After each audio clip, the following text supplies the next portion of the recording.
Hello, and thank you for listening to another American History podcast. We are a new podcast where, over the course of many episodes, we hope to tell you about the United States' most famous, infamous, hidden, and lesser known stories through time. We will touch upon some of America's most iconic moments, from the Boston Tea Party to the original Thanksgiving, while also taking time to visit the lesser known stories which span the gaps.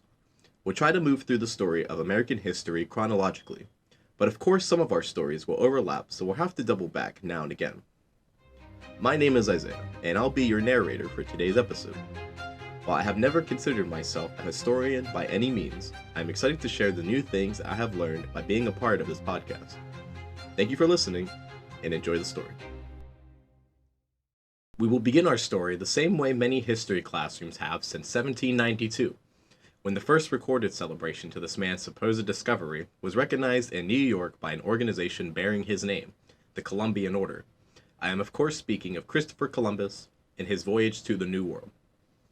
In 1492, Columbus sailed the ocean blue. This first line from the poem, In 1492, by Jean Morzello, begins what goes on to be an idealized version of Columbus and his founding of America. It continues to describe his crew's boredom as they sailed from Spain, the kindness of the natives when they finally arrived, the mass amounts of gold that was discovered and traded for, and finally, Columbus's braveness and intelligence. But who was this man that, over 530 years later, is still honored with a holiday and has poems recited in his name? And just how accurate is the poem's description of his voyage? First things first, Columbus landed on a continent that had already been inhabited by native populations for well over 20,000 years, and so he could not have discovered it in a traditional sense of the word.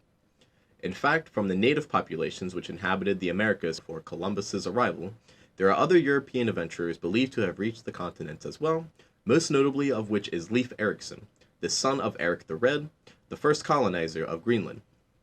Leif left his father's land of Greenland for Norway shortly before the year 1000, where he served as a retainer for some time before deciding to return home. On his return voyage, however, his ship is believed to have been blown off course and landed in North America, in what is believed today to be Newfoundland. There he founded a colony, which he named Vinland, after the abundant wild grapes they found growing there, and the general fertility of the land. According to tradition, all Vinland voyages eventually returned to Greenland, and the total Norse presence there lasted less than a decade. So, why is Columbus considered the European discoverer of the Americas rather than Leif? Well, there's numerous reasons. For one, in 1891, Italian immigrants were not viewed in the same light as today, especially in New Orleans, where their language and culture were viewed as foreign and even frightening to some. Sicilian immigrants had a particularly hard time having to deal with racial prejudices on top of the xenophobia faced by all Italians. This misguided hate would eventually explode into the largest lynching in American history. David Hennessy, a local police chief in New Orleans who had been looking into two feuding Italian families, having recently deported a crime boss whom one of the families had been defending, was shot down while walking home from work. A witness to the murder who had not seen the shooter asked him who had shot him. He responded with a slur for Italians, and died. The xenophobia and racism exploded from this point. Hundreds of Italian Americans were arrested, many with seemingly no connection to the murder, and local newspapers called for justice, even declaring several of those arrested guilty before they had even faced trial. When the trials finally did arrive for 9 of the indicted men, they resulted in 6 being acquitted, and a mistrial being declared for the remaining 3. It quickly became a common belief that the organized crime families in the city had influenced the trial, even though the jurors themselves argued that they faced a reasonable doubt during the trial, with some of them even being fired from their jobs for their decisions. The following morning after the trial, an ad appeared in a local paper calling for citizens to attend a mass meeting near the prison and to come prepared for action. As thousands began to gather near the prison where the Italian defendants were being held, the Italian consul in New Orleans sought aid from Governor Nicholas, who refused to act without direct requests from Mayor Shakespeare, which was not forthcoming. So, without intervention, the mob grew and a speech was given, calling for the crowd to, quote, set aside the verdict of that infamous jury. Every one of them is a perjurer and a scoundrel. End quote. After this, the crowd-turned mob began their short march to the prison. The mob stormed the prison, even going so far as to break down some of the doors with a battering ram. The prison warden released 19 of the Italian prisoners, instructing them to hide or flee as best as they could, but it was no use. 2 of the Italian prisoners were dragged out of the prison, hanged, and subsequently shot, while 9 of the others were clubbed or shot to death within it. All but 2 of those killed were Sicilian immigrants. One was of Sicilian descent, while the other hailed from near Rome. Shortly after the lynching, newspaper referred to them as a villainous-looking set and not Italians, but Sicilians. Though this did little to ease the anti-Italian sentiment which continued to spread. There were calls to end Italian immigration to the States, and an attempt to pay the victims' families by the president was fought by Congress. Across the ocean, Italy was even floating the idea of war with the United States, which at the time had been demilitarized following the Civil War. So besides reparations to the victims' families and an appeal to the nation of Italy, how else could President Harrison calm the growing anti-Italian sentiment and prevent another mass lynching? There were many steps that needed to be taken, one of which was, for him, a happy coincidence. The following year, 1892, marked the 400th anniversary of Columbus's arrival in the Caribbean. Although Columbus never set foot on mainland North America, and although Italy had not been a unified state at the time of his voyage, Harrison decided that this was a perfect opportunity to showcase what he considered to be a case of Italian exceptionalism. He declared Columbus Day a national holiday that year, intending to be the one-time celebration meant to calm down the xenophobia and racism, but it quickly caught on, with Franklin D. Roosevelt declaring it an annual holiday in 1932. So, stating anti-Italian xenophobes is one of the reasons Columbus is more recognized than Leif Erikson in the US. But what's another? Well, staying power. Leif's settlement of Vinland resulted in several years of high-quality grapes and goods for Greenland, but not much else besides. And as mentioned earlier, they had almost entirely abandoned the project less than a decade later. Christopher Columbus, on the other hand, opened the door to European expansion and conquest in the quote-unquote New World, and all of the riches that came with it. One reason for the separation in interest is undoubtedly that while Leif returned to his home with grapes, Columbus returned to Spain with gold and slaves. But to understand this man who is honored and celebrated, as well as abhorred and loathed, we should understand where he came from. It is generally agreed among scholars that Cristoforo Colombo, his birth name, was born between August 26th and October 31st, 1451 in the city of Genoa, a Mediterranean coastal city in northwestern Italy. At the time, Italy was not a unified nation, but a collection of smaller states, mostly run and operated by wealthy families. He was the eldest son of Domenico Colombo, a cheesemaker, tavern keeper, wool weaver, and wine dealer, and Susanna Fontanarossa, a woman from a wealthy family that owned considerable real estate in a village near Genoa. Columbus would have 3 brothers, Bartholomew, Giovanni, and Giacometti, as well as a sister named Bianchinetta. Christopher and his brother spent their younger years studying under their father's tutelage in the art of wool weaving. But for him and his brother Bartholomew, the sea would be their calling. At a young age, Columbus himself claiming to have been 14 at the time, he began to study map making and sailing aboard ships and near the sea, which is common for their seaport town. By his early 20s, it's commonly agreed that Christopher was already an experienced sailor. In 1470, aged 19, the Colombo family moved to Savannah, a seaport in the western part of Liguria in Italy. There, his father would take over a small tavern, and Christopher would continue his naval studies. 3 years later, in 1473, he would begin to apprentice for the Spinola, Centurion, and De Negro families of Genoa. At this time in history, the Spinola were the most notable, being wealthy enough to have great influence over military and diplomatic affairs of Genoa. Much of his work with these families carried him throughout the Mediterranean and Aegean seas, with one such voyage taking him to the Greek islands of Chios, which at the time was under Genoan control. This small eastern island would be the closest Columbus would ever get to his dream destination of Asia, though he did not know it yet. 3 years after beginning his apprenticeship, in 1476, a now 25-year-old Columbus joined an armed convoy sent by Genoa to travel and trade with northern Europe. This trip nearly ended Columbus's career and life before they had truly begun, as the convoy was attacked and sunk by pirates off the coast of Portugal. However, the young Columbus managed to cling to a piece of driftwood after the attack and floated safely to shore. Joining what was left of the convoy, Columbus managed to complete the journey, visiting England, Ireland, and possibly even Iceland, though this final location is still disputed. A year after setting sail, Columbus sailed out of Galway, Ireland, on a Portuguese ship heading to Lisbon. There, he met with his brother Bartholomew, and together they continued to do trade for the Seignorin family, and Columbus basing himself in the city, it would not move his home again until 1485. 2 years after his arrival in Lisbon, Columbus met a woman named Philippa Moniz, the daughter of Isabel Moniz and Bartholomew Pastrello, who was a Portuguese knight of Santiago, a member of the household of Prince John, Master of Santiago, and Prince Henry the Navigator's household, as well as a Donatary captain of Porto Santo. All this to say he was a very wealthy and very respected man. Prior to her marriage to Columbus, Philippa was one of the 12 elite commendadoras of the Monastery of All Saints in Lisbon of the Military Order of St. James, meaning she had notable commandery, lands and properties over which Philippa had control. Either late in 1479 or early 1480, Philippa gave birth to a son, which the couple named Diego. For the first 2 years of their son's life, Columbus was relatively present and active in his wife and son's life. But by 1482, he had returned to doing long voyages which took him along the coasts of West Africa and present-day Ghana, but also put distance between him and his family. This cut short what would prove to be an already short amount of time they would have to spend together. Sometime before 1484, Philippa passed away of unknown causes. She was less than 30 years old.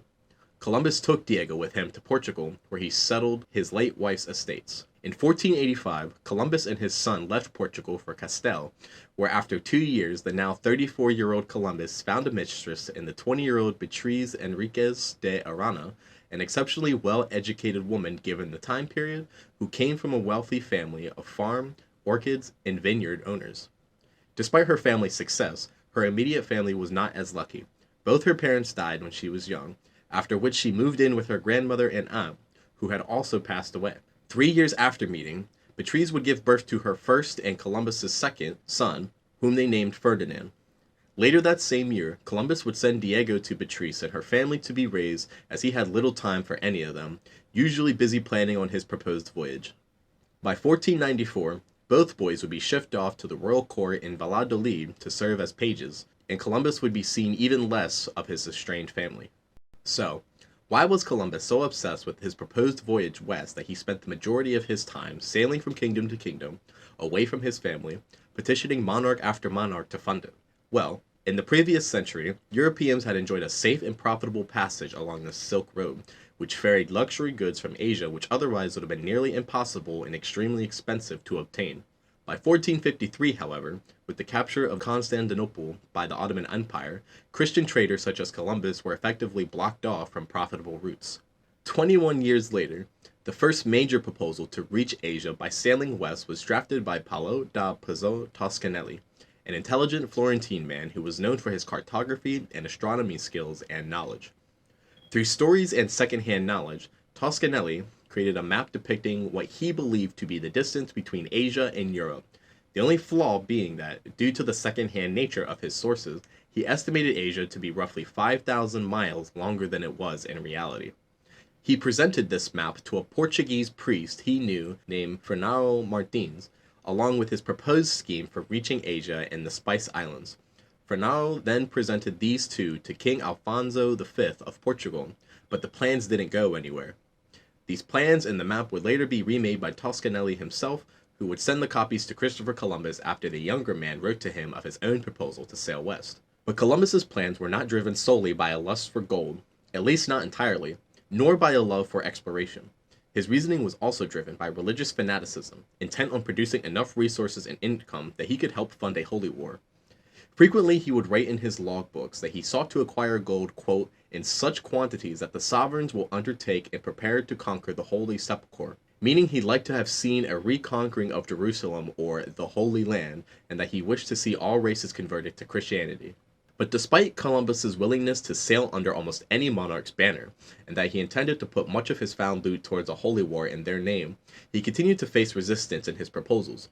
One hurdle that continued to plague Columbus, as it had once plagued Toscanelli, was that by this point in history, most educated individuals not only knew that the earth was round, but had a fairly good sense of its size, sides which directly conflicted with Columbus's proposal, as he continued to vastly underestimate the size of the Earth, despite being corrected numerous times by several monarchs and their councils. One of the possible reasons for Columbus's mistake was an unfamiliarity with Arabic miles, and instead assumed the calculations which he was basing his information on were using the much shorter Roman mile with which he was familiar with.